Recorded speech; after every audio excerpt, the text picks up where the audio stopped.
Welcome to the Bad Roman Podcast. On this show, we talk with veterans, community leaders, Christians and non-Christians as we explore the entanglement of Christians with the state. The Bad Roman Project was created out of the firm belief that as Christians, we are called to follow Christ, not the state. Here is your host, Craig Hargis. Hey folks, one of my favorite topics is civil disobedience, and I'm going to go out on a limb and say that the vast majority of you who listen to the Bad Roman Project love this topic as well. Today I invited Jordan Swaim, the host of the Peaceful Way podcast, to talk about this very topic as we continue the series of episodes with other podcasters. Jordan had me on his show very early on and to discuss what our project was about, and that conversation was so much fun, and I'm excited to speak with Jordan again today. Let's go. Yeah. Left, right, left, right, left. We got our marching orders, man. Left, right. Would you rather serve God than serve Caesar? You feel me? Right. I'm just trying to live what he said. I'm just trying to live what he said. I ain't scared. I will take one to the head. Go ahead. So it's safe to say that I'm bad. Jordan, how are you doing? I'm good. How are you? I'm doing pretty good, man. Like we were saying, I was telling you before we started recording, I'm always a little stopped up. It seems like when I'm a night owl, so I stay up late because, I work overnights. I work till 4 o'clock in the morning, so I'm used to being up all night anyway. But it seems like when I first wake up, it takes my head a little while to adjust to kind of clear itself out. What time do you start work? I usually go in about I get there by 4:30 in the afternoon and leave by 3:45 in the morning. So gotcha. I usually sleep until like 2:30 in the afternoon. So when I'm waking up, I'm getting a lot of messages from people who are day walkers. I call them day walkers because I'm like, to me, people that are up and about during the day are just not normal people. I don't understand it. I don't understand how they function that way. It doesn't make any sense to me because I've been doing this for so long as a night owl. The idea of even being up that early during the day, I'm not interested. I'd rather be asleep at 1 o'clock in the afternoon. Fair enough. I did overnight shifts for about 3 years, a few years ago. And you kind of get used to it. But I did like 12-hour shifts, and it was like, I think it was 8 to 8 or 9 to 9 or something like that. And I feel like that was, I think I could handle doing like 4 to 3 or something like that. I don't know, the 8 to 8, it was tough. Even like 2 or 3 years into it, it was still tough. Yeah, it's not for everybody. I mean, and, thinking about hours like 8 to 8 to me would not bother me because if you get off work at 8 o'clock in the morning, a lot of people are having to go to work and they don't have time to do things. You get off at 8 o'clock in the morning, everybody's open. So if you need to go to the doctor, if you need to go that's true. to the grocery store, whatever errands you got to run, you've got all this time to do it. And then when you get done, guess what? You get to go home and go to sleep. Yeah. While everybody's working. And then you get up and have a few hours, whatever time you want to sleep till, and then get up and make some dinner or breakfast and go to work. The guys I work with that are on day shift, I did day shift for a little bit there because they were training me on some new machines, a new machine. And I was like, I don't know how y'all come in here at 6 o'clock in the morning, work till 5. You have to literally take a day off to do something.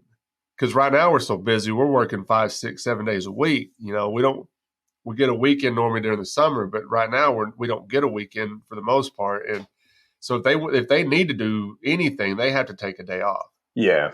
Whereas a night shift guy, if you make yourself get up early enough, you can go. You got a couple hours before work. You can go do what you need to do. Go to the doctor or go to the grocery store. Whatever you need to do, you can get it done before you go to work. And then you go to work and you come home and go back to bed. It's that type of thing. Yeah, fair enough. Yeah, there's always pros and cons, right? But yeah, I agree. It's not for everyone. But if you can make it happen, I mean, good on you. Well, it's also helpful that I'm single and don't have any kids. Now, you got if somebody that's married and has children and trying to work a night shift. I talk to guys about this some because I hear them talking about their arguments with their wives and this, because their wives are sick of them being at work 6 nights a week and not home with them and the kids. And I get it. So I guess it's easier for me because I have cats, and they just let me live in their house right now is what they're doing. So rough. Yeah, I'm not much of a cat person. So, you're right. speaking of cats, you had me on your show on episode 13 of The Peaceful Way, and I was listening to it last night a little bit to kind of prepare for this a little bit, because we talked a little bit then about what we're going to talk about today. And I told you beforehand, I said at the time I was living in an apartment, and so my podcast stuff was set up out in the open. There was nowhere else for me to put it, and so my cats would join a conversation all the time, and I warned you that. And Cubby, my little black and white tuxedo cat, she did join the conversation at one point. I can hear her talking to us in the background of that when you had me on your show, and that was a fun conversation, folks. If y'all have not heard that, go to the Peaceful Way podcast and listen to episode 13. You'll hear me and Jordan talk about civil disobedience, like we're going to talk about today. But it was also a very interesting time to be doing podcasting, because it was 2020. The COVID stuff had just started, and I think it was just the end of 2020. We were like right in the middle of it. Yeah, it was like it was just kind of heating up, and all the stuff that's going on, and it was we started this project in March of 20, like we started publishing episodes in March of 2020. Oh, okay. And what an interesting time to start doing a podcast, right? When the COVID stuff is heating up. And you had me on the show, and I was listening to it last night, and I was listening to myself on your show, and I was thinking, I remember those days. Seems like a lifetime ago. It does seem like a lifetime ago. So much has happened since then. With me, like I've had another kid since then, and I started my own business like a year ago. So like it feels like so long ago that we talked, but no, but honestly, like I've been a fan. I don't even know how I found your podcast, but I started listening, and I really like the content, and I definitely like what drew me in was just sort of the name and your tagline, like being a bad Roman being a good Christian means being a bad Roman. I was like, that is such a great phrase. Especially in this day and age, it was perfect timing. It was perfect timing for a podcast called The Bad Roman to show up, when Christians you're seeing churches being locked down, and churches, bowing to the state and following the state edicts and all this stuff. It was such a, there could have been a better time for the Bad Roman podcast to come on the scene. And that may have helped, some of our success. And nobody's more surprised than I am about the success we've had with the podcast. It still surprises me when I look at the numbers and the people who message me and the stuff they're telling me. But maybe that had something to do. I've never really thought about it, but maybe that had something to do with this, because people were sitting at home. Yeah. They couldn't even go to church. You got Christians that are pissed off because they couldn't go to church. Well, here comes the Bad Roman, and let's talk about this. It was maybe that had something to do with it. I don't know, but it's not. It's only grown, so it didn't. It didn't. The audience didn't wane. It's gotten bigger. So, and that's cool to me that people take the time to even listen to us. Yeah, well, I think the topic will always be prescient, especially in relation to like the state and the church, and how we sort of like view the state, even theologically, is I think very much of the church has a very confused view of what the state looks like, and it seems like its involvement in our lives and its politics seems to always take up more and more breathing room in all the conversations and topics that people have. So I think, especially for the church, it can be very easy to get confused about what our relation to the state should be. So I think it's like, and I don't know, it's like things are always changing and in flux, and like there are certain concepts or ideas that you feel one way about it, but then like the circumstances you're presented with make you feel a different way about it. And then so like there's always these temptations to be co-opted by the state, or try to co-opt the state and use it to sort of put forward some kind of agenda or something like that. But and it's not just the church. I mean, it's even with anarchists that I'm seeing that same thing these days, and I think sometimes my frustration grows with this. And then sometimes I just take a step back and be like, all right, let them eat themselves. Let them do what they got to do. If they think that this is going to work, have a ball. And when they're done and when they're frustrated, when they're tired and they're tired of even trying to work through the state, or as anarchists, or, even secular anarchists, or, in Christians, we'll be over here at the Bad Roman. Come back and let's talk about it. Yeah, for sure. For sure. Because it is a fruitless endeavor to think that you're going to change anything in this world through government. That is we have so much history to look back on at this point that proves this is not working. Yeah, that's right. Now, if you're a Christian, maybe we start taking the words of Jesus Christ a little more seriously. Absolutely. Let's give that guy a try, because your favorite Donald Trump or Joe Biden is not your Christ, and he is not your king. Yep. Maybe we give the real king a try, because he does actually have our best interest in mind. Let's give that a shot. Let's just see what happens. I have a pretty good feeling it's going to work out for us. I'm just saying. Yeah. I'm just saying. Let's just see what happens. You can go about your day, trying to work through the state, and when you're tired and when you're frustrated and it just done with it all, come on back and let's give Jesus a try. Let's do that. Absolutely. I think I have this conversation often with like a lot of people, and I have a lot of friends, who are very skeptical of the government and especially of the COVID regime, who kind of have even like more maybe libertarian leanings as I do. But there is a constant like back and forth debate about like we should get inside the state or co-opt the state or try and political activism, or we gotta. A lot of people at my church as well. It's I get where they're coming from, but I'm like with you, man. I believe that this is what Paul called the prince of the power of the air, the rulers of this age. That is a lot of people sort of misinterpret those scriptures as I think being something like spiritual or in some kind of spiritual realm. I think if you look at the translation, I believe it's in Colossians that verse is in. If you look at the translation of it, it's like it literally translate to rulers and kings. That's what it's talking about. The people, the rulers of this age. And so like, I don't know, like there's a sort of like maybe Stockholm syndrome or something that we're going to somehow change like this deeply sinful system to be transmuted into the kingdom of God. And it's not that I don't know. It's like I'm with you. It can't happen. It's so incompatible. It's just oil and water.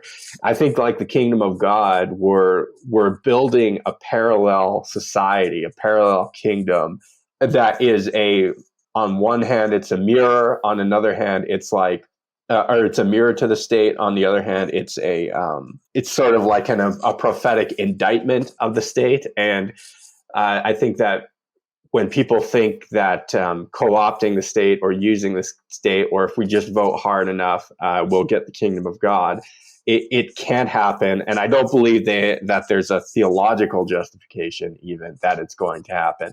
And I'm not even saying necessarily like you can't vote one way or the other. I generally don't vote. I have voted in the past, but I generally don't. I do feel like there is a bit of complicity when you do vote. You're sort of almost giving your permission to the state that you're legitimizing the process, right? You're saying that, well, because I'm engaging in this process, I'm sort of giving permission for them to do all these evil things.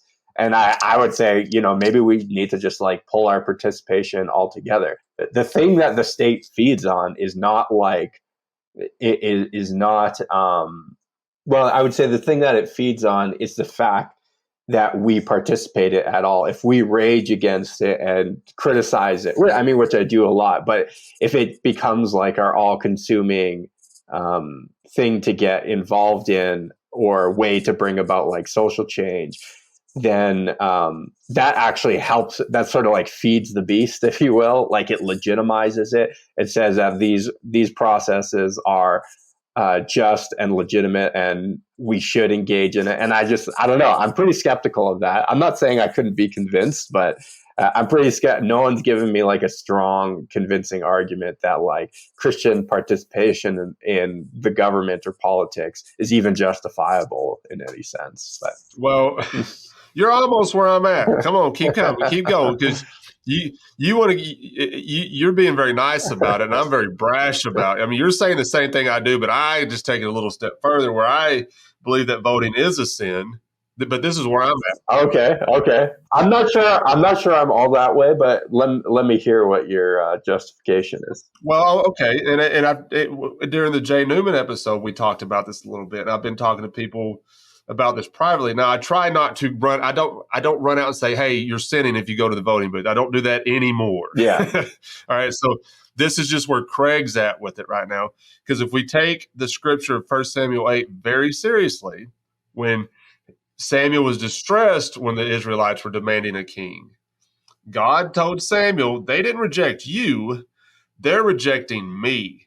Now, if rejection of God is not a sin, then I don't know what a sin is anymore. Yeah, absolutely. Yeah. I don't know what it is. And so, but that's where I'm at with it. And so I don't like go and beat people over the head with it. Like, you're sinning in the voting booth, you're doing it. I don't do that. I don't do that because it's not fair to them, because I think people have to figure this out on their own, just like I did. Yeah. They will, if they keep moving in the right direction, keep moving towards Jesus, they'll figure it out. And it's better for them to figure it out on their own than to sit there and listen to Craig beat them over the head with it, because it doesn't work. It does not. I'm not going to change anybody's mind by beating them over the head with this topic, because it doesn't change anybody's mind. That's right. It doesn't. Yeah. So they have to change. Their mind has to be changed on their own. Yeah, that's right. And maybe they never get that far. I don't know. But if you keep working towards the right direction, I fully believe that things will get better to an extent. There's no evidence that working through the state has ever proved profitable for Christians or mankind in itself, period. I mean, sure. Even unbelievers, it's never worked. It's never worked out for everybody's best interest. And going back to what you were saying a while ago about, when Paul was talking about the kings and the like the principalities and the powers, the kings and the rulers, right? So, but you go back to the temptations of Christ, you can see very clearly who was backing these kings and these rulers. That's right, yeah. And Jesus did not tell Satan, "No, you don't have the power over these kingdoms of this world." He actually owned it. He owned it. He said he did. And Jesus said, "No, I'm good." All right. So if Jesus is our example, that's right. Yeah. Then I don't think Christians should be doing it either. So I mean, I'm very black and white. When I see something like that, I see very little gray, probably no gray at this point in my life. I mean, everything's black and white to me. So if it's that clear, it's right there in Scripture. Jesus said, "No, I'm good," and I'm paraphrasing, obviously, what Jesus said, but you know what I'm saying. This is a fantastic. We're 20 minutes in, and I haven't even got a background from Jordan Swaim yet. I want to continue this because it's going to lead into our civil disobedience conversation. But before we go any further, tell the folks a little bit about yourself so they know who you are, and then we will continue this conversation. Sure. My name is Jordan. I'm just kind of. I don't know. I'm just a dude. I live in Canada. I grew up here. I grew up on the coast in BC, but I've since moved to Calgary. For anyone who doesn't know where Calgary is, it's about 3 or 4 hours north of Montana. It's an oil and gas town. There's generally been a lot of wealth, except when the price of oil is down. I work right now. I actually spent most of my sort of career in social services, but actually, when I knew the vaccine mandates were coming, I switched careers totally, and now I'm like a carpet and furnace cleaning technician. So I went into I went and got a job with like a small company, And I was pretty confident they weren't going to impose any sort of vaccine mandates, but I knew it was coming even before it was like official here in Canada. And I just didn't want to, personally, I didn't want to like die on the hill. Like if they made me, I would have said no, just on principle, because it's very inappropriate for your employer to tell you what pharmaceutical products you must consume. But in any case, that's what I'm doing now, just kind of like a blue collar job. And I've been doing that for a couple of years. And then I started a business. So I'm actually just doing the carpet and furnace stuff part-time, and I'm doing my own business. And then I also have, it's too many stuff. I have another little side project, a little kind of production company that I'm doing. So I have a few podcasts. I have the one that you've mentioned, the Peaceful Way podcast. And that one's sort of just a passion project where I just sort of talk about how to make a peaceful and less violent world, and what kind of concepts or ideas or history we can look at to bring in less violence in the world. And then I also, the other podcasts I help make and produce, I have another one called Star Wars, and it's actually a Star Wars fan podcast, and we focus exclusively on the Legends era prior to Disney's acquisition of Star Wars. And then and that one's doing quite well. We have a pretty decent little fan base with that one. And then I got another one I'm helping to just produce. It's called it's a Pokemon podcast, and it's called PokeLab Radio. So if anyone's interested, you can go check out. If you're into nerdy stuff like that, you're definitely welcome to go check out those pods. But yeah, the one that'll be like most relevant to today is my Peaceful Way podcast. But yeah, that's me. I'm married. I have 2 kids. They're 2 and almost 3 actually, and almost 1. So yeah, you're a busy guy. Yeah, pretty full. I need to tell you something too before we go any further. I don't see you a lot on social media, but every once in a while I'll see you pop up on a thread somewhere, and you'll just say something. I'm like, yeah, this guy gets it, and then you disappear again. I kind of love how you treat social media, because I'm trying to get that way myself. I'll take a step back because it's just a dumpster fire. Yeah, it's, social media is such a dumpster fire, and so I'll get on there to check on friends and family, and I keep Facebook for friends and family mainly now, and unfortunately, it's our biggest fan base. Yeah, it's easy to share the podcast throughout Facebook, and stuff like that, and Instagram and all that stuff. So I keep it for that. And, if it wasn't for the project, if I didn't have any friends, if I didn't have any family, y'all never see me again. Yeah, fair enough. I'm just hanging out at my house with my cats because I'm sick of the world. I mean, I'm tired of everything going on. And anyway, but I do like how you kind of treat social media, because it's. To be fair, I'm actually for my Peaceful Way podcast, I'm way more active on Twitter. I think I get most of my traffic from Twitter for that podcast. And I follow, like, I'm into a lot of different things. Like, I'm super into Bitcoin, and I'm super into technology and stuff. So I like Twitter for that, because I can just get like quick news updates about things that are happening in those worlds. Yeah, I'm definitely like way more active on there. I'm not as active on Facebook. I don't know. I don't love the medium as much. It's good for my business, actually. My businesses, it's decent, but just like personal thoughts or things that I share, it's like, yeah. And also, like, there's lots of like friends and families who can get turned off by my sort of quote unquote radical stances that I might take on things. So I don't want to alienate people too much.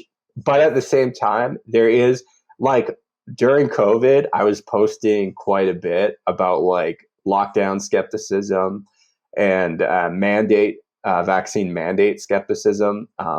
And I thought that was important, even if people really disagreed with me. I did feel like it was very important to speak up, and that was a platform that I could speak up, even if it was just a small amount of people. Even if 10 people listened and heard what I said, I think it's like to me, it was important enough to like actually just put it out there in the ether and like really push it and be like, no, like we shouldn't just go along with this. There's a whole lot of data that does not back up the claims, the really insane claims that were made by the government and many so-called experts. So I did feel like it was important to speak up. But, you know, a lot of the COVID stuff is kind of, at least I don't think it's gone away, but its immediate effect on our lives has gone away. So, well, I want to ask you about that before we get into civil disobedience. You mentioned you live in Canada, and I wanted you to kind of update us on what is happening in Canada with the COVID stuff, because I'm not hearing stuff anymore about Canada. You know, with the big trucker thing and all that stuff. Well, there's a lot of Canadian stuff on in the news and social media and all this stuff, but now there's nothing, and I'm wondering. Yeah. Did it go away in Canada? Like you said, it's kind of not like it was, but give us a little update on what's happening in Canada as far as mandates and stuff right now. Absolutely. I would say we're about, in terms of like where all the policies are, we're about 90% of the way to where we were prior to the pandemic. So probably in like little niches and certain jobs they might still be requiring it, but it's not like a government requirement.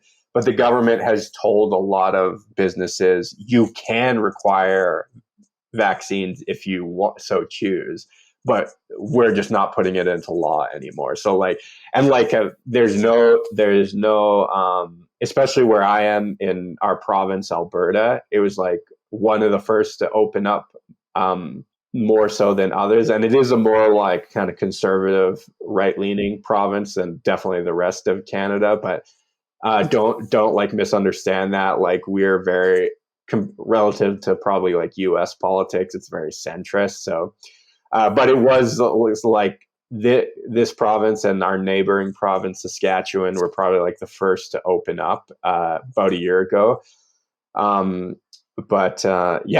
We're in some ways, we're actually even more open than the US, because the US still requires, if you're not a US citizen, you're still required to have a vaccine to enter the country, which is like insane to me. And like it's like the US, China, and Iran that are doing it. It's like good company to keep, guys, with like these draconian, insane, like.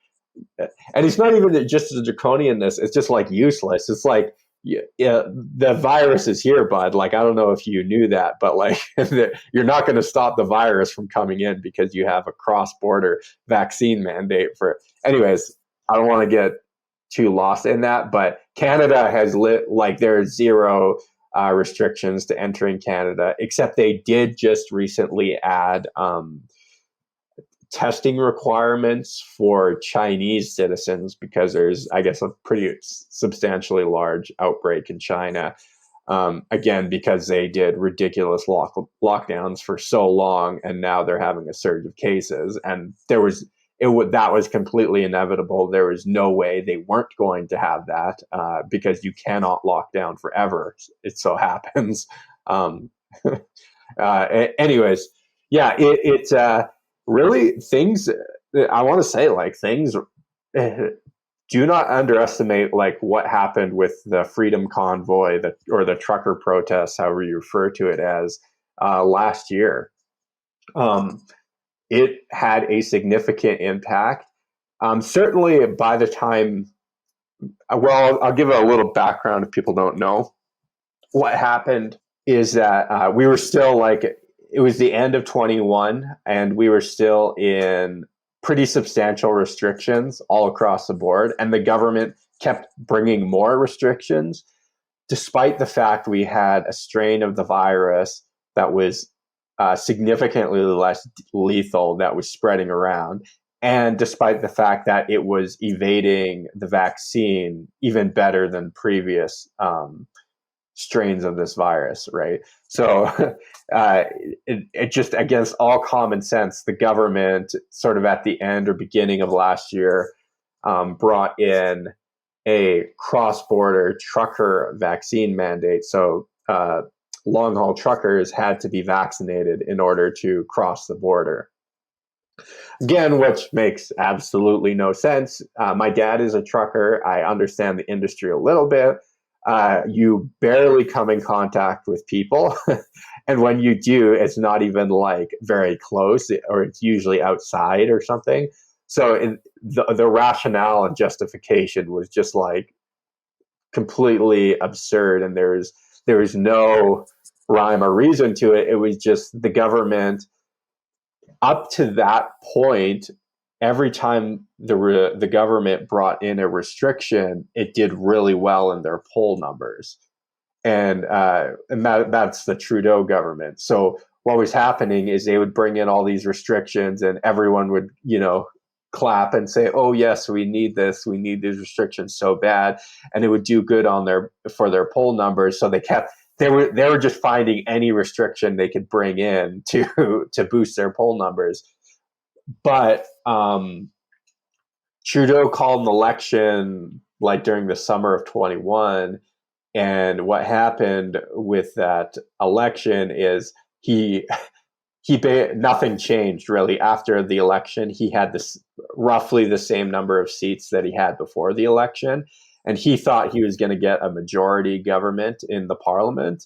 And he ended up just getting another minority government. And he was the one, and he ran a campaign, just a very nasty and gross campaign of villainizing and demonizing people who are not vaccinated, and saying that these people are like unacceptable. They shouldn't be tolerated in society. He would say things like, if you're unvaccinated, you don't have a right to put my child in danger on an airplane. Like, just absurd claims with no evidence that these claims were true at all. He would just make them. Anyways, he thought that was going to be a winning strategy for him. And ultimately, there were a lot of people that resonated with, but it wasn't enough. People were still kind of choked that he called an election in the middle of this pandemic that he says was so dangerous it was putting his children's lives at risk. Yet he had to call an election right? It just makes no sense. Well, I mean, the whole situation. We're almost, at the time of this recording, we're almost 3 years in, right? Yeah. And the longer this has gone, it's coming out more and more how completely absurd all of that was. It's such a clown show, man. Yeah, well, exactly. And the folks who were so forceful about their narrative with this stuff have gone silent. Yeah. They've gone silent. We have this saying in the South: you don't want to eat crow, and because you don't want to admit when you were wrong.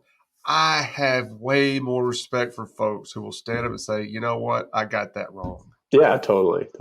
And I apologize. Yeah. Now we can move forward. That's all I really want, is people to be like, "Yeah, we got that wrong."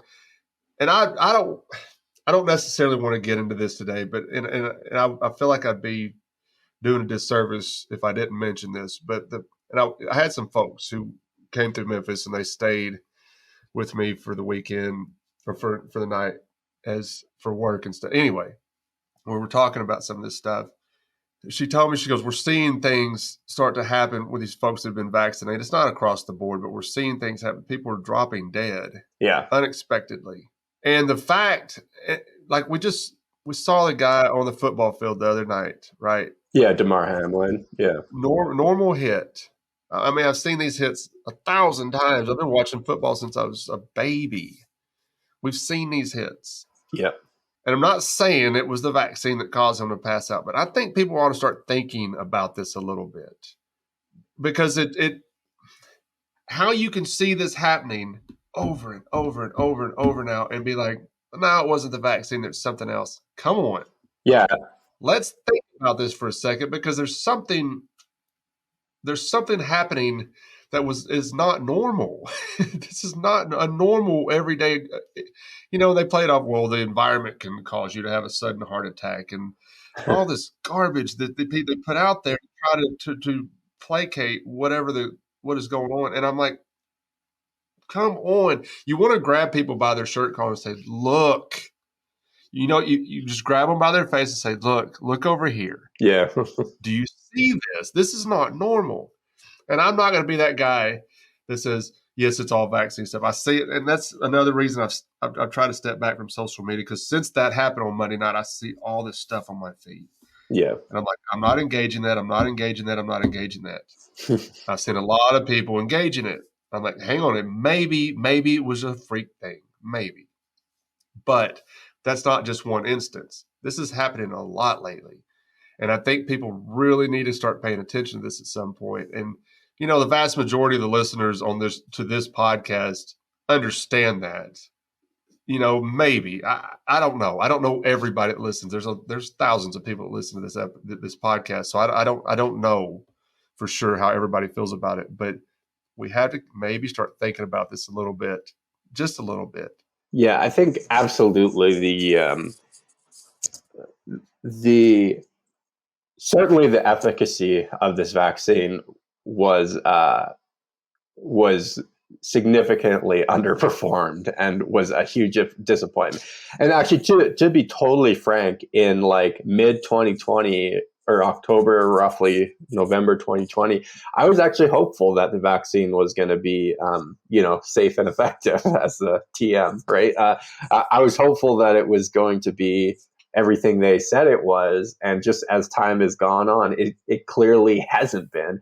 And certainly the safety of particularly the mRNA vaccines has been way overstated. It is not nearly as safe. The safety signals from most of like the major studies have been a lot worse than governments particularly are wanting to give credit for. But be that as it may, I'm with you. It is a hard thing to, correlation is not causation. We can't always assume that every time someone falls dead on a field, that it is a result of the vaccine. I know the sort of more COVIDians, if you will, they sort of attribute that to the virus itself, that the virus is making people's hearts weaker. So, and hey, maybe it's true. I don't know. It's very hard to find those answers scientifically.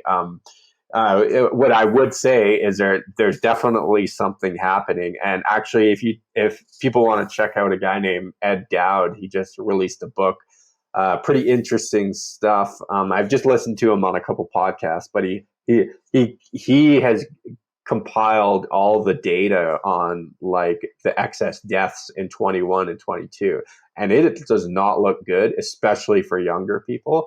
And he said that prior to 21 and 22, that in a year for like 30 years prior, there was about 29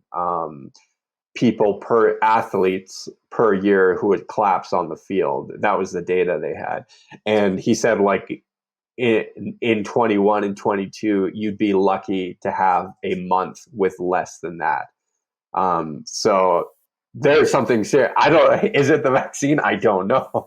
But I think you're absolutely right. And I think people are right to ask those questions, and they're not crazy. This is just what the data is saying, that like you don't have to be a conspiracy theorist. I would caution people to not jump to too many conclusions, but I agree, like it is definitely something to question. And it is a legitimate question to ask if the vaccines are related to these. I don't know if they are. Like I said, it's difficult to find out. Be that as it may. Hey folks, Craig here, and I'd like to let y'all know we are always looking for writers to contribute to our blog. I don't care if you have any experience or not. 2 or 3 of our contributors had no prior experience writing, and it turns out they have a real knack for it. Our project coordinator helps them put the articles together, and she publishes them on our website and Facebook page, and you will also have the option to come on the show and go more in depth about your article. So if you like what we're doing at The Bad Roman and would like to try your hand at writing, then send us an email at thebadromanpodcast@gmail.com. We're having a blast with this project, and we would love for you to join us in helping promote it. Now back to the show. So we've gone 40 minutes and we hadn't got into civil disobedience. I know. Sorry. So let me quickly go through the whole freedom convoy, and then we'll parlay into the civil disobedience because I think it'll go good. So like I said, Justin Trudeau didn't get the election result he wanted. He started bringing in more restrictions. And it was finally this cross-border trucker mandate to require truckers to be vaccinated in order to bring goods across the border. And then that in and of itself wasn't actually like the worst policy they had brought. Like there were definitely, it was a stupid one, but there's definitely much more draconian measures they had brought in. But that one was just sort of the straw that broke the camel's back. And what happened was there was, in Vancouver, Alberta, there was or Vancouver and Alberta, I should say, there was sort of this online movement to do like a trucker convoy to protest these in Ottawa, and they would go across Ottawa, and it just it gained steam like crazy. And the pictures were pretty wild. If anyone's seen them, it was just miles and miles and miles of trucks, and ended up being more than just trucks. It was like people's vehicles, tractor trailers were joining the convoy. And it was probably the largest protest, civil protest in Canadian history. And mind you, you got to remember, Canadians are kind of compliant. They're definitely a more compliant culture than America is. And to see the sort of anti-lockdown, anti-mandate movement sort of get this much attention and spark this many protests around the world was pretty amazing to see. And it was actually quite inspiring to me. And it doesn't mean it was like a perfect thing or that people didn't make mistakes during the protests or there weren't bad actors even in the protests. It was so big, you couldn't avoid any of that. But I have to say, almost immediately, the opinion polling because we have to remember, I don't know what it's like in the States, but in Canada, restrictions, after about 6 months of the pandemic, restrictions were based almost entirely on opinion polling and whether or not the majority of the people supported X restriction or not, right? So when this protest started gaining the steam it did, the opinion polling just completely flipped and started going completely the opposite against all these politicians. And probably within 6 weeks, the vast majority, I'd say 75% of all restrictions were either ended or they were announced that they were ending sometime soon. So I think you'll find a lot of corporate media and especially progressives in this country trying to deny that the trucker protest had any impact on the lifting of restrictions. And it was just the science had changed or whatever. I think that is nonsense. It absolutely had a large impact, and it just showed. Nassim Taleb, he's an author. I don't know if you've heard of him. He wrote a bunch of great books, but in his book, The Black Swan, I believe it is, he talks about this concept called the intransigent minority. And he says you don't need a majority of people to agree with something. You need 5% of people who refuse to accept or go along with something that they're being told to do. He said 5% is all you need. You need that intransigent minority, and they can literally change entire cultures and start revolutions and so on and so forth. So that's an important sort of socio-political concept for people to remember. Even in Christianity, that's very much what it's like. You just have a small intransigent minority of people who refuse to be moved on this X issue, whatever that issue might be, and you can really change things. So anyways, it was what happened for about 3 weeks in Ottawa, the capital city of this country. People parked their cars and trucks and clogged up a bunch of the streets of downtown Ottawa and protested for about 3 weeks until they were forcibly moved. But they engaged in one of the largest displays of non-violent civil disobedience this country has ever seen. And it is my belief that certainly did have an effect on changing the direction that governments were going in regards to pandemic policy. So it was heroic. A lot of people got treated and are still being treated very poorly from it. A lot of the organizers and whatnot have been jailed and they've been targeted. And unfortunately, they've had to be the sacrificial lamb, but we've all benefited from their sacrifice, if you will. Well, yeah, I hate that side of it, but it's interesting what you're talking about, because it seemed like that stuff just went away. Yep. And nobody talked about it anymore. But you say that, and I think you're right. It did, and I don't live there, but it did have a significant impact on what's going on. And the fact that they were doing it, I mean, people will say, well, that was actually violent. It wasn't violent. I mean, you want to talk about violence? Let's talk about the Revolutionary War. That's violent. Sure. So they weren't out there trying to kill people. They were just trying to say, hey, I have a question. Yeah. And I want to be heard. And they weren't out there trying to, they weren't out there threatening people's lives. And I love that you said that it did have an impact, because from my perspective, from what I was seeing, here in the state of Tennessee, it just went away and nobody was talking about it anymore. And I didn't know that they were forcibly removed. I didn't know. To me, it just went away. They just gave it. Like, I thought it just was over. But it got to the point where they were removed, but it did have an impact. And I love that too. And you mentioned the nonviolent protest thing. I was listening to you on your latest episode on The Peaceful Way about civil disobedience. And you were talking about peaceful response versus a violent response, and how more often than not, the peaceful response is more productive than the violent response. And there's actually statistics to back this up. Talk about that a little bit. Yeah. So actually, I pulled this a lot from this. I don't know I can't remember exactly what her area of study is. Her name's Erica Chenoweth.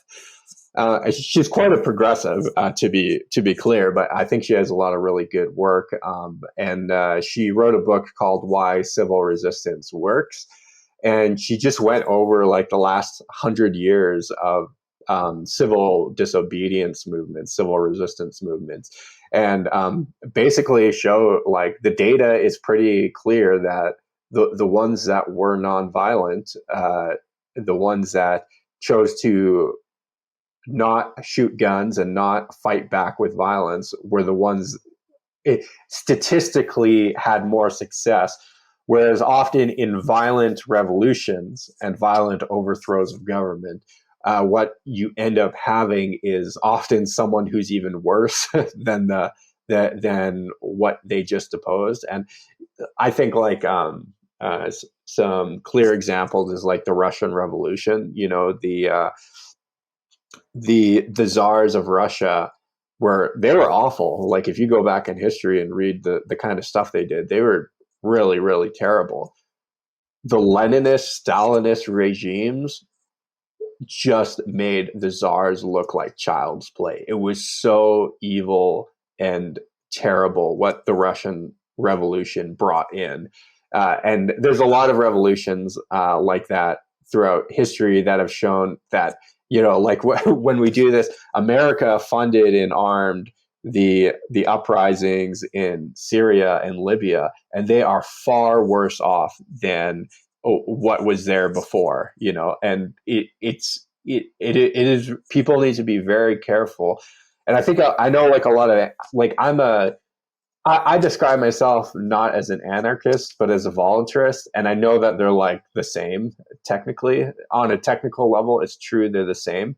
But as a, like, Christian voluntarist, I urge people, especially a lot of anarchists who do it, you might be able to make a case that it is justified to get violent, but don't assume that you're going to get the outcomes you want, and sometimes it's better to be a winner than a martyr. And like, to just, if when you engage in violence, there is a sort of unwinding, or I I don't know what the word for it. It just, the violence spreads and it gets worse and worse and worse. And it has to get so bad before it can get better. So I would just caution people who are like pro violent revolution.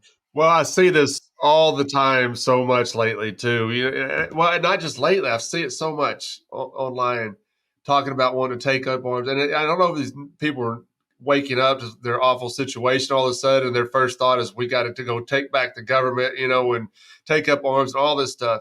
Hang on a second. The United States is a great example of what can go wrong with a revolution. Now, I mean, because if we're going to be honest with ourselves, and I know you're in Canada, but Americans listen to this.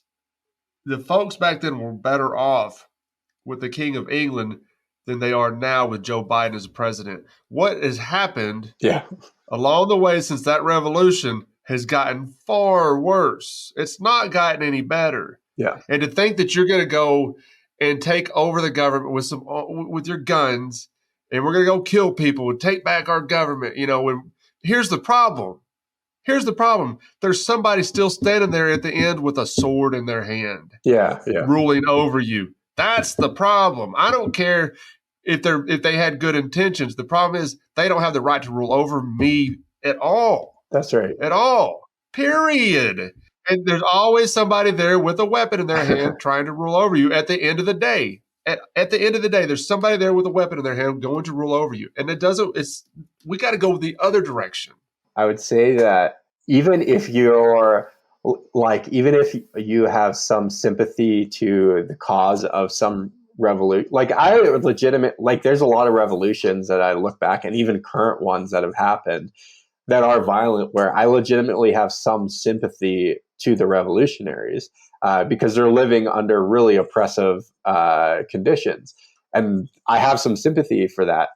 But what always happens is if they are successful, which they're not usually, but if they are successful, they end up taking power. And then they're like, okay, we're going to make things better than it was, but you just have to give us some time. It's going to take a couple of years so we can set up our new institutions or whatever, right? And then it ends up being decades, and they're just another dictator, right? And that it always happens. It always happens that way.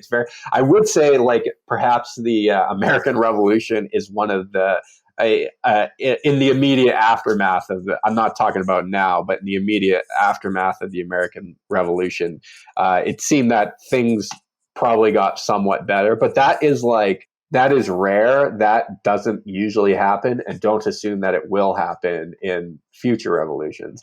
But yeah, I'm not like a universal pacifist. I'm an anti-war pacifist, and there is a difference. I'm not like a universal pacifist. For me, the line is if someone tried to harm my family, I would probably get violent. I would probably use violence to resist that person.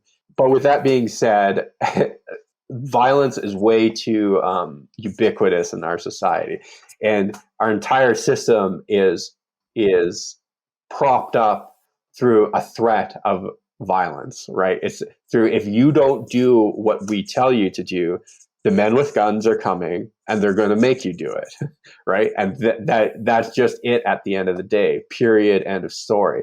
And when you have baked into the system an implicit threat of violence, it just makes the whole psychological paradigm that violence is okay. That violence, when we really need something that we really believe our cause is just, to bring in whatever X utopia or X results we want, then we should use violence. And I think in the real world, it doesn't necessarily work like that. And we've seen over the last couple hundred years that it is the peaceful revolutions, the nonviolent revolutions, and we can think even like Gandhi and the Salt Marches and Martin Luther King and the Civil Rights Movement.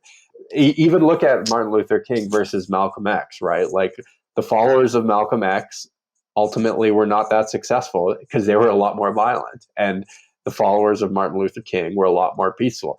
And there's lots of criticisms to Martin Luther King that I have as well, but at the end of the day, you can't argue with the results. And I think it is true that violence is it's a very dangerous thing to start touching, because once you start touching violence and using violence, it is very difficult to put that genie back in the bottle.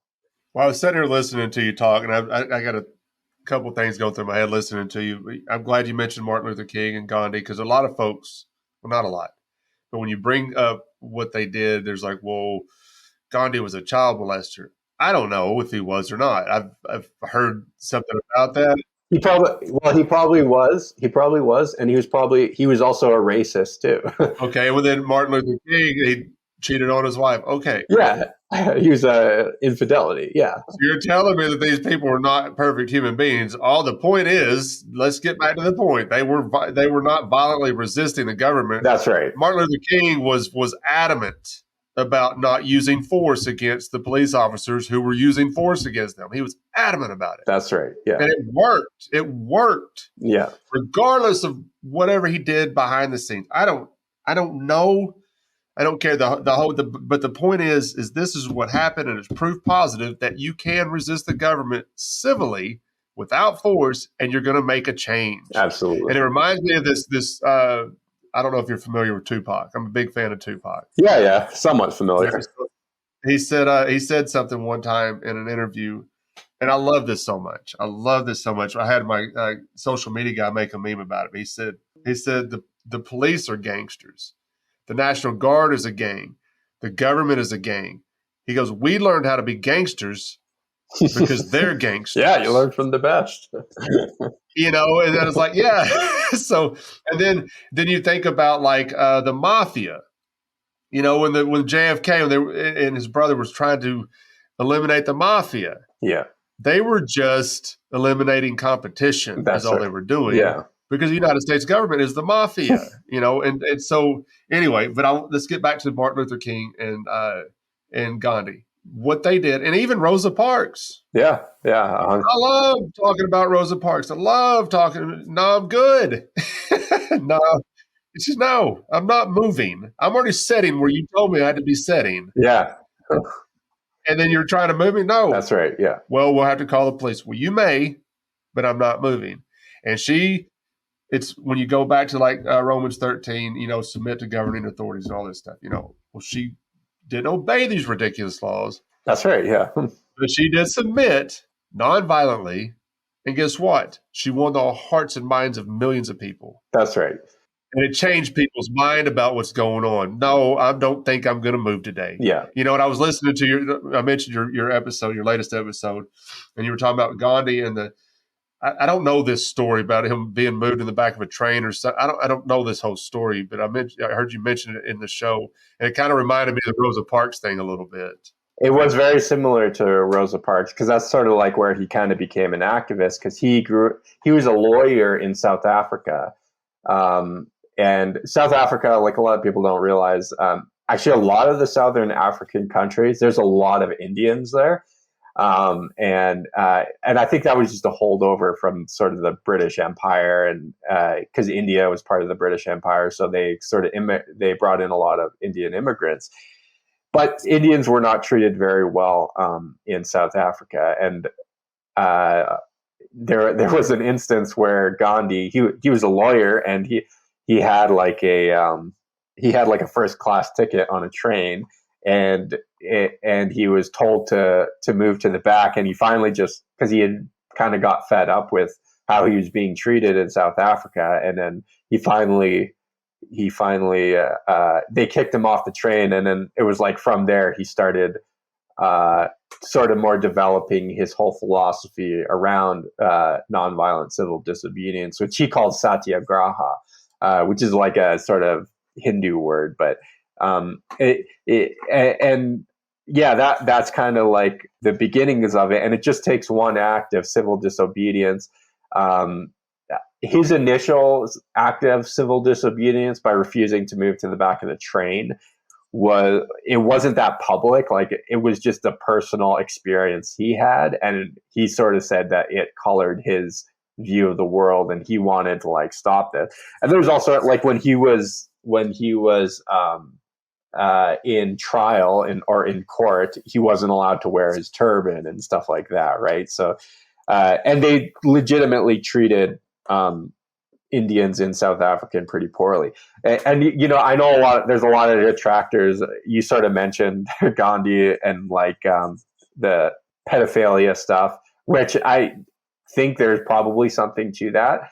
But it's to me, it's sort of tertiary. Like he was also, he wanted, when he was in South Africa, he was advocating for like this apartheid system where Indians would be equal to whites, but blacks would still be segregated, right? Like that was he would like, and he said, there's a whole bunch of quotes of him saying pretty nasty things about black South Africans.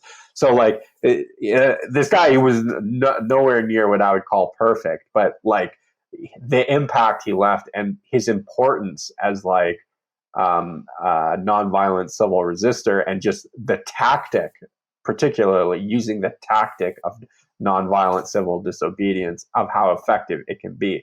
I mean, this guy really did. He's one of the founding fathers of modern India.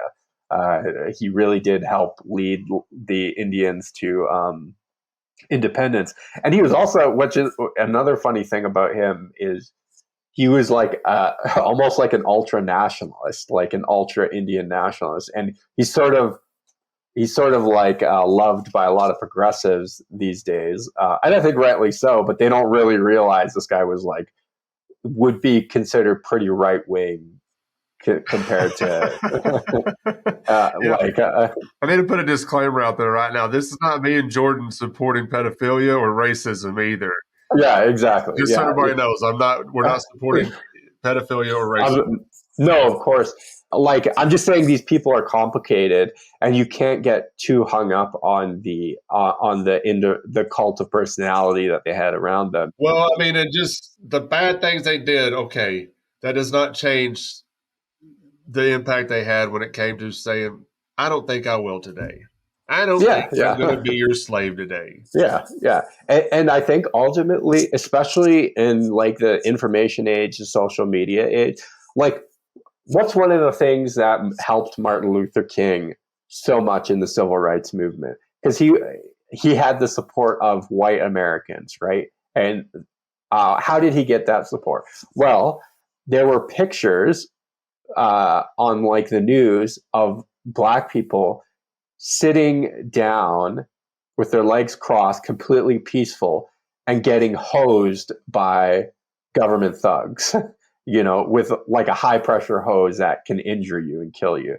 And there was like video and pictures circulating. That had a powerful impact on people, because people, I think a lot of times didn't really fully, until you see it viscerally, you don't fully understand what people are going through, right? And so that helped to garner like a lot of support for his cause. And similarly with like the Freedom Convoy, when you see how many people are really fed up with the COVID regime, it has you even if you're a full-throated COVID supporter, when you see, COVID lockdown supporter, when you see just throngs and throngs of people in every major city, in every overpass, hundreds and thousands of people across this huge country just gathering in support of this movement, you realize, oh, maybe this isn't as popular, or this is maybe, even if I sort of tacitly support it, it seems like there's a lot of people who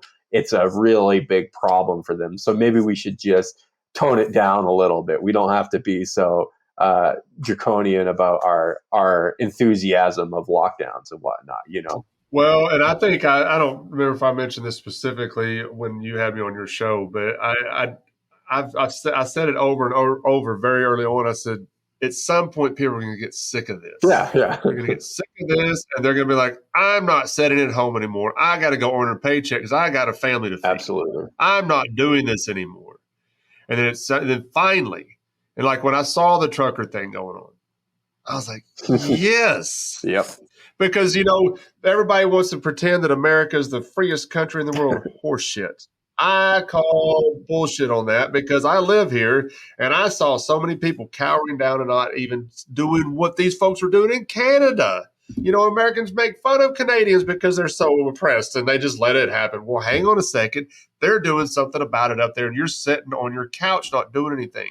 And when I saw this happening, and I saw things about it where people were like, well, it's just kind of it's a sideshow or whatever. Yeah. I was like, but they're doing something. Yeah. Whether it amounts to anything, but at least they're finally standing up saying, you know what? Enough is enough. I'm not going to be a slave today. And you're not going to tell me that I have to inject something into my body that I'm not comfortable doing. That's right. You don't have the right to tell me to do that. And they finally got sick of it. And I was like, I was cheering it on from Tennessee. I couldn't love it enough. I couldn't get enough of it. I was watching it every day. Every day I was watching. I was like, yes. These folks out there I was seeing feeding one another, giving each other water. They were actually cleaning up the litter off the roads. And, they were productive. They weren't just sitting there in their trucks with their arms crossed. They got so much donations. What they were doing, they were setting up like soup kitchens for homeless people, right? Like it was. This is what Jesus told us to do. That's right. Yeah, and there's a lot of people who really like, and particularly like progressives in our day and age, that they really like to sort of hand wave it away. Especially in this country, there's a lot of hand waving about the impact of the Freedom Convoy. And I'm just speaking from my perspective. I'm not saying you can't have a different perspective, but I think it was a pretty significant moment, cultural moment in our history and in the history of the COVID regime. In terms of, to me, that is the demarcation line from when things started to get better. Things got like worse, and they hit their peak right before the Freedom Convoy. Sorry. And then they started significantly improving in the days and weeks after the Freedom Convoy. So I think. Do you ever find yourself getting frustrated though, when you sit back? You remember 3 years ago and we were all saying, hang on, something's wrong here. Yeah. Hang on a second. Slow down. And now you see people starting to wake up to it, and they're starting to ask questions 3 years later, and you're like, damn, we were telling you this 3 years ago. I catch myself getting frustrated with people now, but then I had to take a step back and like, all right, let them process this. Let them come, maybe it took them 3 years to get to this point. Fine. You were there in the beginning, but now they're here. Let them process it. Don't go get frustrated with them. So I had to rein myself in sometimes, because I want to get angry, because it does make me angry, because it led to my brother's death. Absolutely, right? Yeah. So that's where my anger comes in when I start thinking about it. Well, if it wasn't for these lockdowns, my brother would probably still be alive right now. Okay, so that's where my anger comes in, because like, I told you this in the beginning, and now my brother's dead, and I had to keep that to myself sometimes, because if I go out there and want to strangle people, it's like, yeah. So I had to rein myself in, but that's where my anger comes. I said frustration. Actually, I get angry. I was telling these folks that when they were here staying with me, for New Year's, and I told them, I said, I just find myself getting angry with people with it now. I was angry before, but it was more like, hang on a second, you can't tell me what to do. You don't have that right. And I know that maybe, I don't know, I don't want that to sound like a straw man argument or whatever you want to call it, because that's not what I mean by it. It's just, I find myself getting angry now, where before I was just frustrated and pissed off, it's a different type of anger than it was in the beginning. I don't know if that makes sense to you or people listening, but in my head, it makes sense to me of why I'm angry about it, because I'm like, I told you this, now my brother's dead. Now I don't feel as much anger about it. I definitely, when it was all happening, especially after when we hit like our second round of lockdowns, I started getting really angry, because I was like, we have all the data now. I can kind of give people grace for those first 3 months of the pandemic. And like, we didn't really understand what was going on. We didn't understand the dynamics of this virus. And I can understand like engaging in the precautionary principle and, being excessively cautious. But I think we had enough data by summer of 2020 to really say, okay, there's nothing we can do. This virus is here to stay. It's not going to stop. Likely, even if we were to get a vaccine, the chances of it being safe and effective. I just laugh every time I say that word, safe and effective. The chances of it being safe and effective aren't very high. So we're just going to have to learn to live with this. and protect the most vulnerable among us and, the elderly, and let the rest of us who are not vulnerable to this disease live with it and just go about our lives.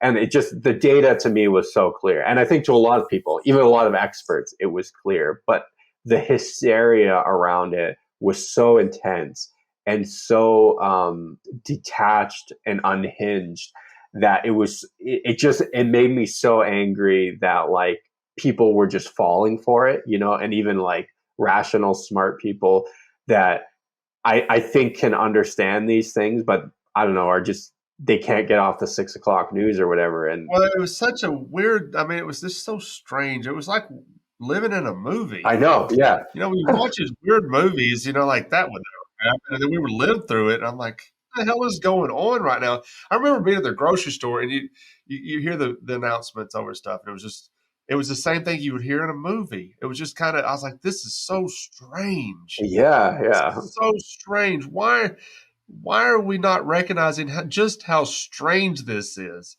Yeah. This is not normal. And listen, I've never been one that said that COVID was not real. I know it killed people. Yeah, 100%. But it's interesting to me that the flu disappeared all of a sudden. Now the flu's back. Come on. Hey, hang on a second. And they said very early on that not very early on, but they did admit finally that the testing they were doing could not tell the difference between COVID and the flu. So some of these folks may have actually been dying from the flu, which happens every year. Yeah, that's right. Okay. And we're going back into this and getting away from civil disobedience because, it's a conversation because that's where we actually saw some disobedience finally. Finally. That's what I said. I was cheering on the trucker thing. I was cheering it on because I was like, finally, somebody's standing up because we can't do it alone. And I told you this on your show. We forget sometimes that we have the ability to empower one another. Just one person do this, and then one person that's sick of it, they start doing it. Then, you got more people doing it, and then there's more of us than there are of them. We outnumber the police. We outnumber the government. Well, yeah, but Craig, like I said before, even if it's an intransigent minority, you don't need a majority of people. You just need a small minority of people who are saying, no, I'm not sitting at the back of the bus anymore. End of story. You can drag me off if you want, but I'm not doing it. Well, that's a good point because it reminds me, just going back to the Revolutionary War, there was 3% support of that. 3%. Yeah. Yeah. 3%. That's right. Yeah. But I'm not saying that means we need to go take up guns and fight back. But I think the disobedience thing is so missed among especially Christians. Come on. Jesus was the supreme disobedient human being on this earth. Yeah, so this is I actually wanted to talk to you too a little, like the church's reaction to the COVID restrictions, but not just that. Even the Freedom Convoy, I was a bit disappointed. There were definitely like a lot of Christians who were pretty good. In my city, there's this pastor. His name's I think it's Tim Stevens. I've been actually trying to get him to get on my show, but it's hard to get a hold of him. But he's a local pastor, and he refused to shut down his church during COVID. And this was it was like a full year and a half after the initial restrictions had come in, and he's just like, I'm not. And he had already complied up to that point for like over a year. Up to that point, he had been complying, and he just finally said, no, I'm not doing it anymore. I'm not doing like capacity limits. I'm not enforcing mask rules. Like, I'm just done. I'm done doing it. And they arrested him. They ended up arresting him in front of his children. And you know what they even did? He said he got a phone call ahead of time from the constable. The constable told him, well, Mr. Stevens, I'm just wondering if your wife can take your kids away for a couple hours because we're coming over. He's like, oh, like why?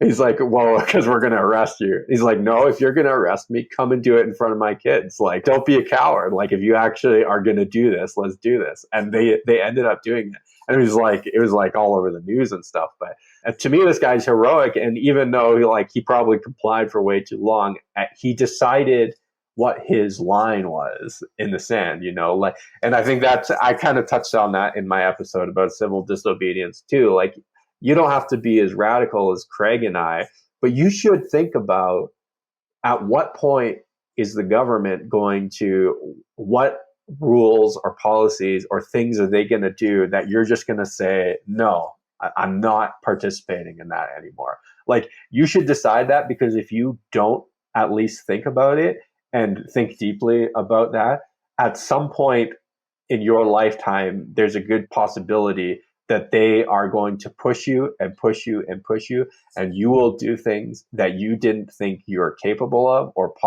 that you could possibly engage in.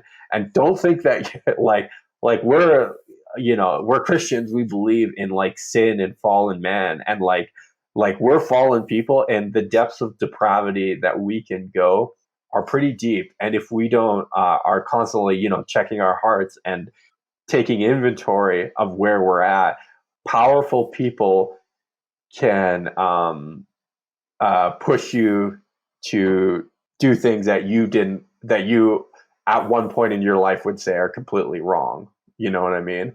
But yeah, I like, what was like kind of in your view?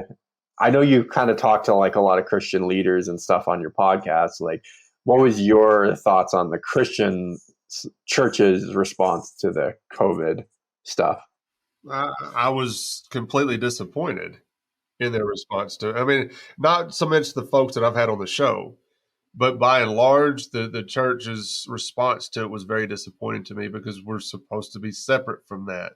And we're supposed to be the ones out there saying, no, this isn't right. And the compliance by the vast majority of churches in this country, I'm just speaking, in the United States, was very disappointing to me. And I'll be honest with you, and I've said this more than once on the show, and I've said it to people in private, I have not been back to church since the lockdowns, because I was so disappointed in how they responded to it. And now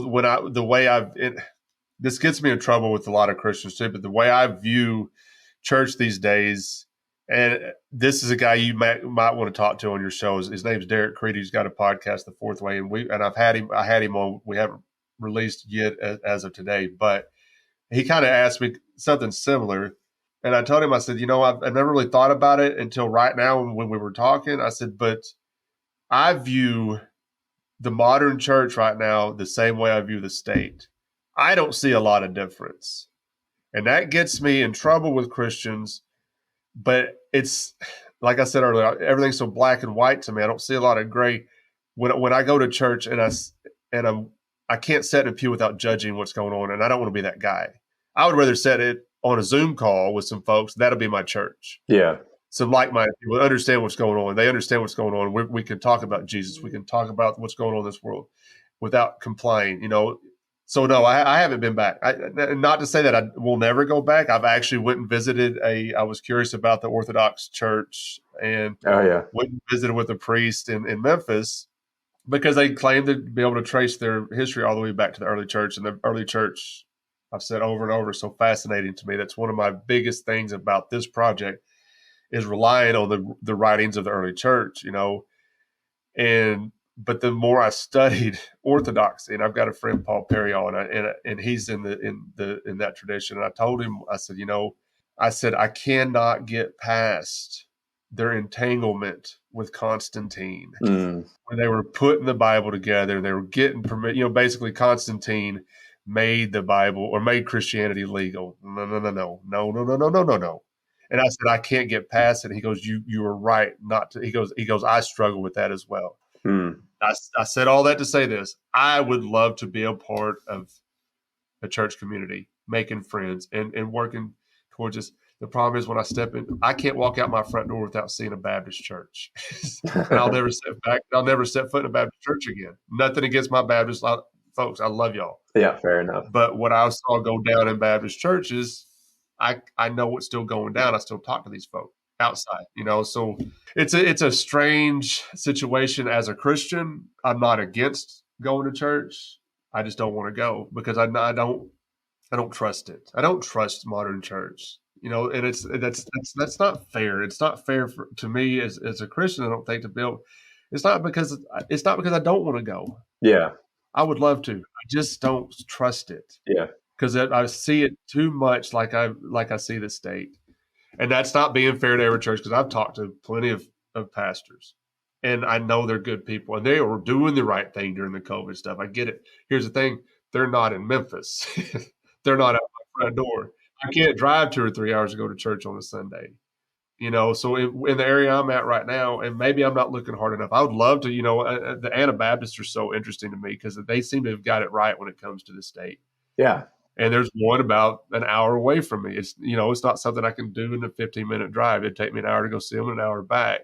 But but then I talked to some Anabaptists, and they're like, yeah, but some of the Anabaptist churches did kind of have fallen back into that mindset, of statism and stuff. And so I don't know, man. Yeah, I guess you got to pick and choose, but it's very frustrating to me.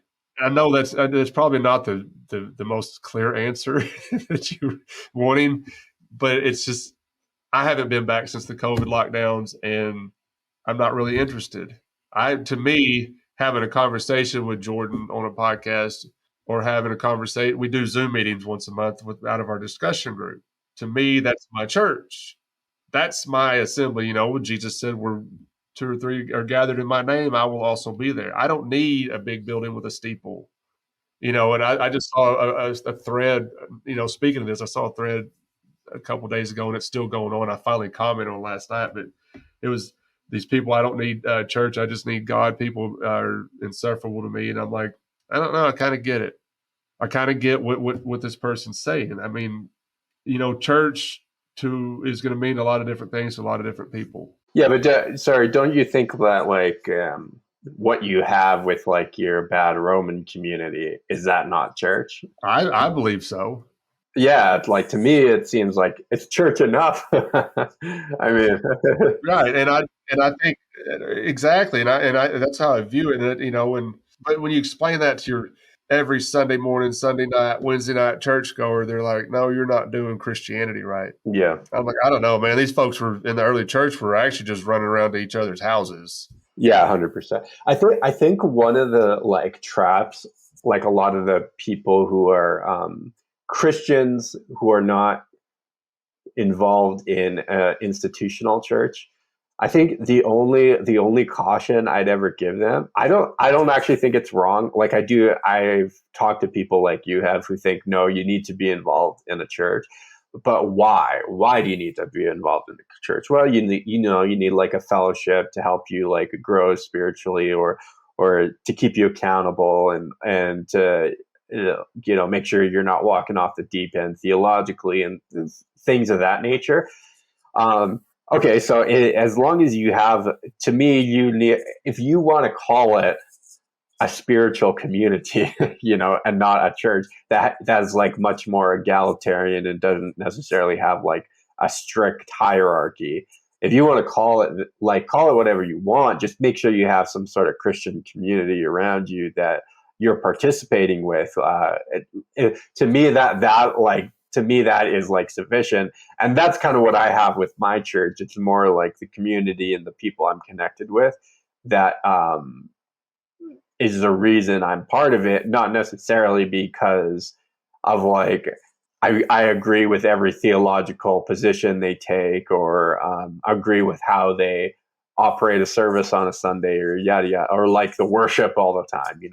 It's not. It has nothing to do with those reasons. Well, I don't know how much reading you've done of Tolstoy, but I really resonate with some of the stuff he was saying when it came to the hierarchy in churches and stuff, and he was really against it. And I that's where I'm at too. I don't need a guy behind a pulpit screaming at me. And sometimes I used to. I was like, I love to be preached at, and now I'm like, but I don't believe you. Yeah. You're up there telling me that if I'm not giving my 10%, then this church isn't going to survive. I'm like, I don't know. Jesus told me to help the widows and the orphans, the people in need. You don't seem like you're in need. You seem like you're doing very well. Yeah. So, and it's the legalism, man. It's the legalism that happens in churches, and I can't anymore. It's kind of exhausting, I guess. It's very exhausting, and maybe I'm just so anarchist at this point that even the idea of legalism in a church I just can't anymore. Yeah, I hear you. I think I went through a phase like that for a while. I sort of even with my church, I will say that my the lead pastor, his name's Pastor Todd at my church. Him and I actually get along quite well, and we both like really agreed with. We both have similar takes on the whole COVID stuff. I think our church was maybe too compliant with COVID measures. I kind of get where he was coming from. He didn't want to get fined. He didn't want to get the church shut down. He didn't want to the whole 9 yards. And I kind of have grace for that. I think at this point, if any more restrictions were to come, they probably wouldn't comply with them. But it's tough, man. It's tough to find like someone who you feel like connected with, and you can actually feel like you can have like, especially in that institutional setting. And there's all sorts of like, in church, there's all sorts of cultural mores around like the pastor and the hierarchy. And there's all sorts of expectations of how they're to be treated and how you are to like, what your position is in respect to them and stuff. And there's all sorts of like, especially in church, there's all sorts of, what do you call it? Like, just ego, you know, and, people can, one thing I've noticed is people get very offended in church. And there's really like a 2x5 card of allowable opinion that you're allowed to have often in church context. And if you go outside of that, someone is going to have a real big problem, and they're going to like cause all sorts of drama. Right. And I've always found that that's like it's very difficult until you've like grown like a really deep connection with someone. It's very difficult to actually have, like, you can't have those like quote unquote deep conversations with people, because you're going to say something that violates their sensibilities or their values, you know? So it probably sounds like I'm very jaded. And if somebody called me jaded at this point, that would be a fair assessment. I'm not going to deny that. But I don't think I'm the only one either. I mean, no, there's a lot of folks, and I'm just saying in my circles, that people have just kind of been like, enough is enough. I can't go and pretend anymore in church. I can't go pretend anymore, because this is just, I don't know. I mean, just, when the COVID stuff started, I wasn't cautious at all. I was like, this just sounds like flu to me. I mean, I take enough vitamins. I'm not worried about this stuff. So but at the same time, I was like, all right, be cautious. But when it came to the church, if folks want to come worship, don't lock your doors. That is wrong and completely anti-Christ. Yeah, you know, I don't know if you ever saw this, but there's a church downtown. I believe it was Episcopalian. Looked like a small church downtown in my city, and right on, you know, that church, you know, the church signs where they say the time of the service or whatever. This was maybe even a year ago now, a few months ago anyway. I saw that on the sign, it said, if you have proof of vaccination, you're welcome. And I was so angry. I was like, Jesus would be bringing his whip and flipping over tables here.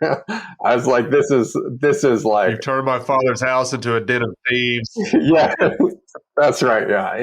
It's like, you cannot turn people away from, like, if the church is what you say it is, you cannot turn people away based on the pharmaceutical product they've consumed. Like I said, too much of church looks like the state to me, and I just, yeah, I wonder sometimes if they didn't get involved in these 501(c)(3)s and all this stuff, you know, this tax exemption stuff, if they would actually. Yeah, that's right. Yeah, it's a good question. Yeah, would there be as much compliance if there wasn't as much carrot and stick? I don't think so. But once you're in bed with the state, you're in bed with the state, so you're going to follow the rules. And the church is too in bed with the state these days. And really is what spurred our project. It was the entanglement of the Christian with the state. And we see it so much in churches. And the longer this has gone, maybe the more jaded I've got. I don't feel like I'm an angry human being all the time, but this topic does make me a little angry, because when I think about when you read Jesus and you read the things he was saying, and then you see how this church is behaving, it just, I don't know, man.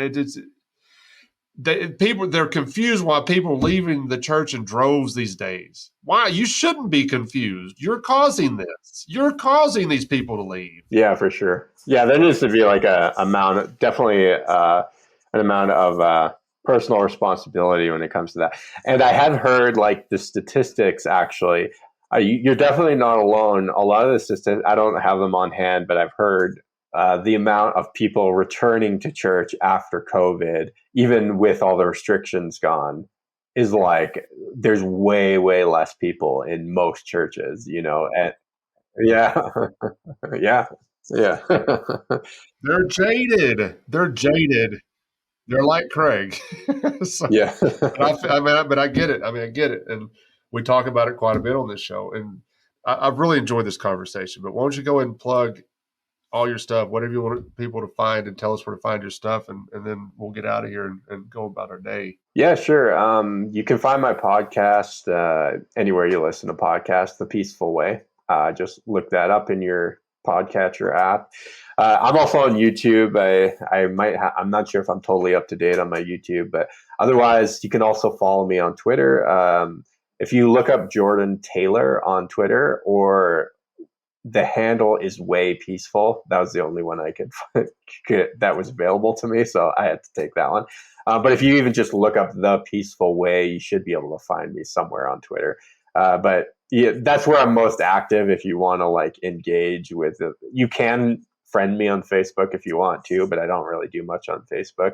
I'm most active on, especially with this kind of stuff, I talk mostly on Twitter about that kind of stuff. Awesome. Yeah, I'm not as active on. I've got a guy that handles our social media for the most part, and he handles all of our Twitter stuff. I do have a Twitter account, but yeah, I just don't understand it. I don't understand Twitter. So Facebook's easier for me. I was actually never into Twitter until the lockdown. Then I started getting into it. I'm like, oh, this is because I just kept finding so much great like signal from the noise. You know, like there was a lot of professors and doctors and not just with the COVID stuff, but with like economic stuff, monetary stuff. There was a lot of like really interesting people to follow that can give you really good kind of information. So that's kind of what got me kind of hooked on it. So now that's more where I hang out mostly. Right on, man. Well, I appreciate you taking the time and coming on and speaking with me. This has been we talked about a lot. But man, I really appreciate it. We'll do it again. We'll get you back on, and anytime you want me to come on and holler at your listeners, I'll be more than happy to. Okay, sounds good. All right, buddy. I'll talk to you soon. Thanks for joining us this week on the Bad Roman Podcast. Be sure to subscribe to the show wherever you find your podcasts to never miss an episode. And while you're at it, if you like what you heard, we'd appreciate a rating on iTunes. Or if you'd simply tell a friend about the show, it really helps people find us. 100% of donations are given to local charities in Memphis, Tennessee. To learn more about the Bad Roman Project and to find show notes, please visit thebadroman.com.